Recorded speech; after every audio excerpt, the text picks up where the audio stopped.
ஒன்றிய நடுநிலைப்பள்ளி கருப்படையான்பட்டி புதுக்கோட்டை ஒன்றியம். எஸ்எஸ்ஏ சார்பாகவும் மைக்ரோசாஃப்ட் சார்பாகவும் இந்த 6 நாள் கம்ப்யூட்டர் ட்ரைனிங்கில் நாங்கள் கலந்துக்கிட்டோம். இதில் நாங்கள் தெரியாத நிறையா விஷயங்களை தெரிஞ்சுக்கிட்டோம். இதில் வந்து நாங்கள் இப்போ வந்து விண்டோஸ் 8 வந்து எங்களுக்கு புதுசு. நாங்கள் இதுக்கு முன்னாடி கேள்விப்பட்டதெல்லாம் விண்டோஸ் 7 தான். இந்த விண்டோஸ் 8ல் சிஸ்டம் கொடுத்துருக்காங்க ஸ்கூலுக்கு. அதில் ஒர்க் பண்ணுறதுல சிரமம் இருந்தது. அதனால் இப்போ இங்கே இந்த ட்ரைனிங் வந்ததுனால விண்டோஸ் 8 பற்றி நிறைய விஷயங்கள் தெரிஞ்சுக்கிட்டோம்.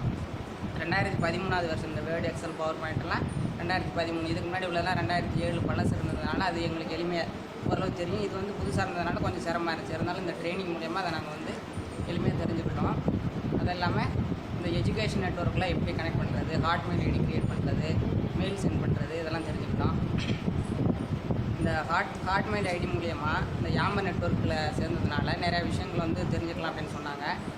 ஓவரால் இந்தியா ஃபுல்லாக உள்ள மற்ற குரூப் எஜுகேஷன் குரூப்போட சேர்ந்து அதுலேருந்து வீடியோலாம் நம்ம ஷேர் பண்ணிக்கலாம். நம்ம அவங்களுக்கு ஷேர் பண்ணலாம். அவங்க ஷேர் பண்ணதை நம்ம அது மூலயமா எளிமையாக தெரிஞ்சுக்கலாம் அப்படிங்கிறத தெரிஞ்சுக்கிட்டோம். அப்புறம் எக்ஸல், பவர் பாயிண்ட், வேர்டு பர்டிகுலராக சொல்ல போனால் நாங்கள் அந்த வேர்டில் வந்து தமிழில் எனக்கு டைப் பண்ண தெரியாது. இப்போ வந்து பாமினியை பயன்படுத்தி தமிழில் டைப் பண்ணுறது சொல்லி கொடுத்தாங்க. அது நல்லா இருந்தது. எக்ஸலில் அதே போல் மார்க் ஷீட் க்ரியேட் பண்ணுறது, அந்த டோட்டல் போடுறது, ஆவரேஜ், அதெல்லாம் எளிமையாக கற்றுக்கணும். அதை விட முக்கியமாக இந்த பவர் பாயிண்ட்டு இதுதான் பசங்களுக்கு வந்து ரொம்ப எளிமையாக சொல்லிக் கொடுக்குறதுக்கு பயன்படும் அப்படின்னு நாங்கள் நினைக்கிறோம். காரணம் என்னென்னா அனிமேஷன் இருக்கிறதுனால எளிமையாக கற்றுக்குவாங்க. ஸோ இதை போய் நாங்கள் ஸ்கூலில் நல்லபடியாக செயல்படுத்துவோம்.